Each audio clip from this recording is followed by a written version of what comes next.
Okay, Chris Ashton has been banned for 7 weeks for his dangerous tip tackle on Rory Kockott in a pre-season friendly. Both players were sent off after the incident. There was a bit of handbags as well. Something's happened on the floor in the ruck. It's after the whistle that the incident actually happens. It looks like there's a free kick or penalty given to Castra, which is Rory Kokott's team. And the fly off, obviously, Rory Kokott's gone into the ruck, either been tackled or he's gone into the ruck. And so his teammate has come in to play scrum half. Something's happened on the floor between him and Chris Ashton. Ashton stands up and Kockott stands up and Ashton tip tackles him. He throws him. It's not the worst as in force-wise, but it's after the whistle and it's retaliatory.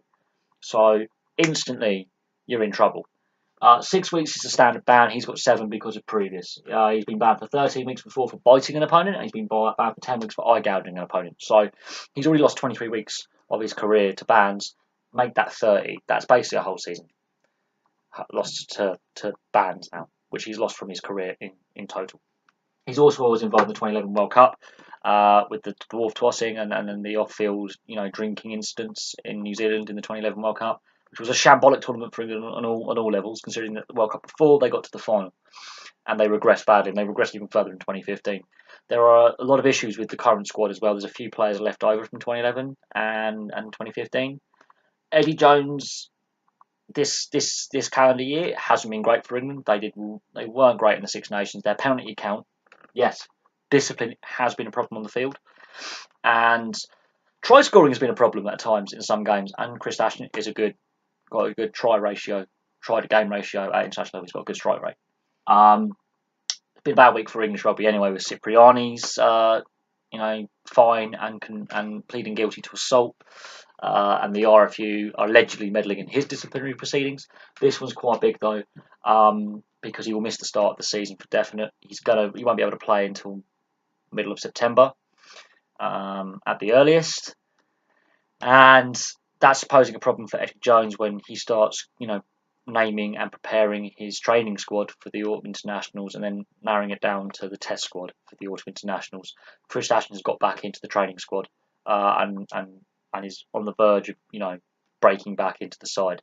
He can play wing or fullback, or sometimes outside centre, because he's an ex-rugby league player. It's his playing style. He does support the ball carrier very well.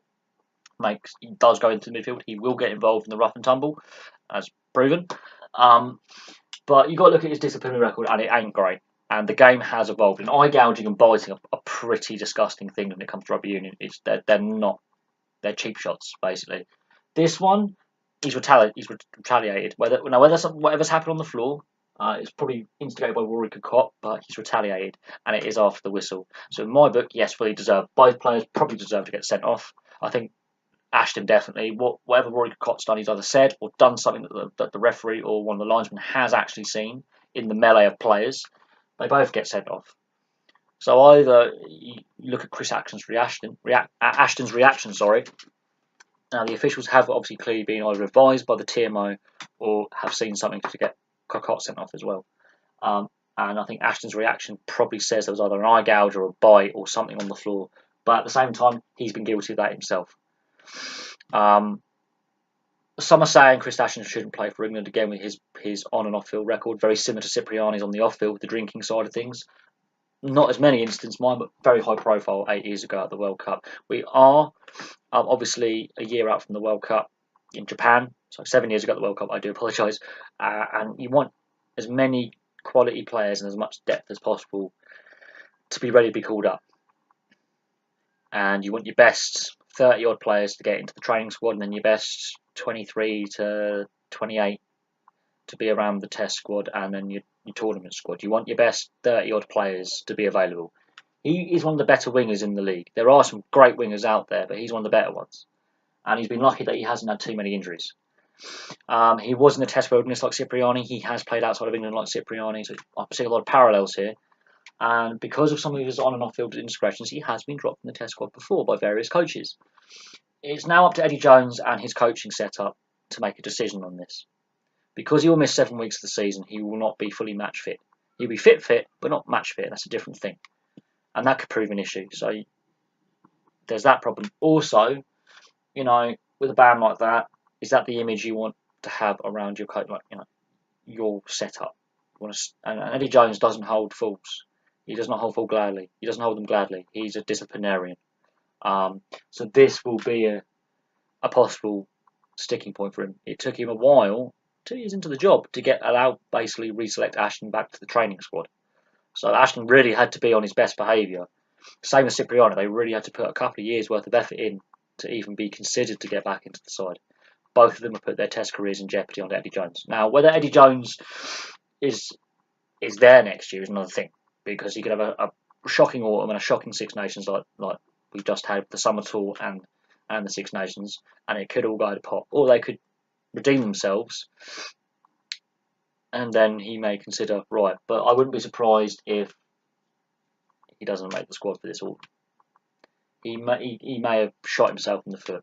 Both Ashton and Cipriani aren't getting any younger. They're both over 30 now.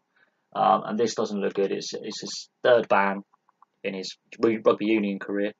Obviously, he played league as well. And he's going to be missing up to 30. When this ban's finished, he's missed 30 weeks of his career to bans. Very similar to Dylan Hartley. And there's questions about Dylan Hartley's suitability as captain and starting hooker as well. So Eddie Jones has now got to answer all these questions about a player who got suspended, that he had called back up and brought back into the Test fold. Questions he would rather not have to answer. But there we go. So he's got 7 weeks instead of 6. I think it's deserved.